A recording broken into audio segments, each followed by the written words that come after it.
So in previous videos, we went over the anatomy of the chambers as well as coronary flow, but in this one, we're going to talk about the great vessels. So basically everything up here and one below, which we'll get to in a second.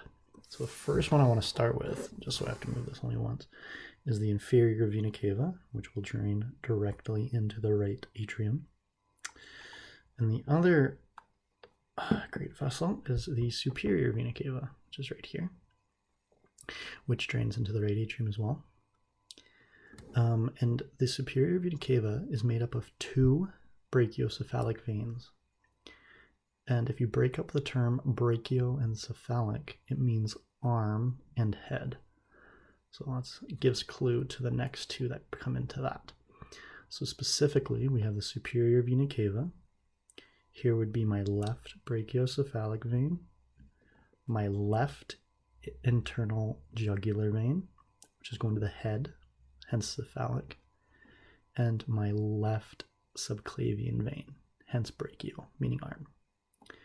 And likewise, we have the right brachiocephalic vein here, the right internal jugular vein here, and the right subclavian vein here. And that's all great. Blood's going to be coming back from the rest of the body and comes to the heart until the right ventricle, which wants to pump to pulmonary circulation. And so when it's ejected out of that right ventricle, it comes up through the pulmonary trunk here. And the pulmonary trunk will give rise to the pulmonary vein, or arteries rather. And so this would be our left pulmonary artery and our right pulmonary artery, leaving the heart and going up towards the lungs. And notice it's called an artery, but it is blue because it's still low oxygen here, but it follows the classification of a vessel taking blood away from the heart. So it's called an artery. And then likewise, we have our pulmonary veins here on the left and right side. And they're red because now they have oxygen, but they're bringing blood back to the heart. So they're still called a vein. Okay, so those will drain back into that left atrium. Left atrium will go to the left ventricle, and then the left ventricle pumps up and out through that aortic valve into the ascending aorta and the aortic arc. And the aortic arc will also have a bunch of arteries stemming off of it. I'm actually going to flip it because it's a bit easier to see from the back. And so specifically, this is the brachiocephalic artery.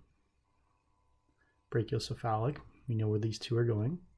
This one here is going to be our right common carotid artery and our right subclavian artery.